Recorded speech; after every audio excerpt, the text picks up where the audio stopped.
Hey guys, what's going on? I'm Eric Francisco, Senior Entertainment Staff Writer at Inverse.com, and I have seen Spider-Man Into the Spider-Verse.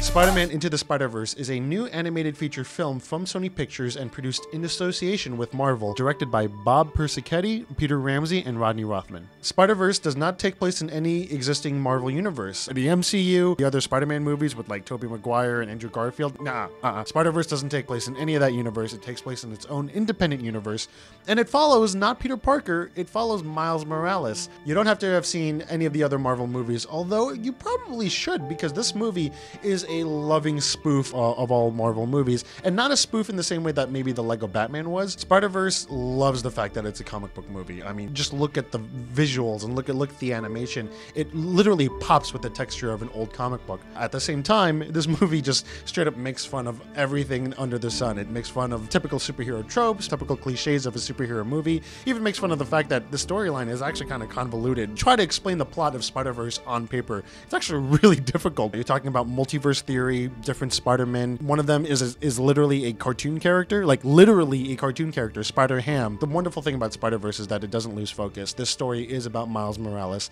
and his place basically in the universe or in the multiverse. So this is the 7th Spider-Man movie in history, but it's also the first one to actually star Miles Morales. Miles Morales was introduced in 2011 by Brian Michael Bendis and Sarah Pichelli, back when there was an Ultimate Spider-Man comic book series. After Peter Parker dies, spoiler alert, Miles Morales, a Brooklyn teenager, takes over the mantle and he becomes the new Spider-Man. And he kind of has his own variant superpowers. He has the ability to turn invisible, he can electroshock people, kind of. Miles Morales is really a new generation Peter Parker. He's also young like Peter Parker. He is also unsure of himself like Peter Parker. It's all the great recipes you want in a great superhero tale. As far as the movie goes, this movie is a very loose adaptation of several stories. For the most part, it kind of adapts Miles Morales' era in the Ultimate Spider-Man universe, but the main story also takes major inspiration from 2014's Spider-Verse crossover with Dan Slott.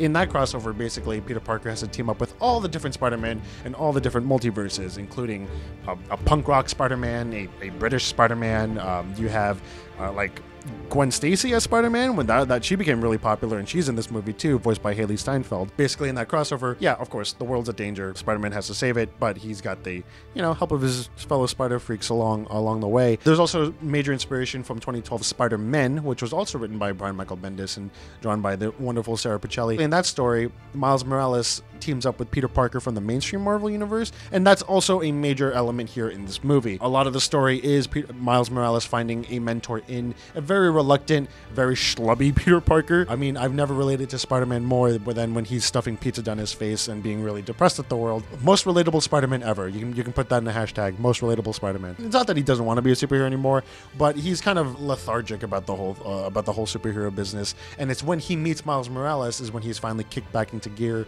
and he has to really become the hero that we know and love again. The one thing you should really take away from this movie, other than the fact that it's wonderfully plotted and wonderfully paced and just like wonderfully told, is the visuals. There's never been a comic book movie that takes so much pride in being a comic book movie. This movie really pops with the texture of an old, pulpy, modern age comic book. You've never seen a movie like this before. Spider-Man Into the Spider-Verse is simply one of the greatest superhero movies I've ever seen. I think Spider-Man 2 by Sam Raimi is one of the greatest movies of all time, but Spider-Verse is giving it a serious run for its money. I really don't know how to oversell this or really like tell you just how good it is. But listen, don't take my word for it. I think the movie's awesome. I'm just a guy. Go see it for yourself when the movie opens out in theaters on December 14th.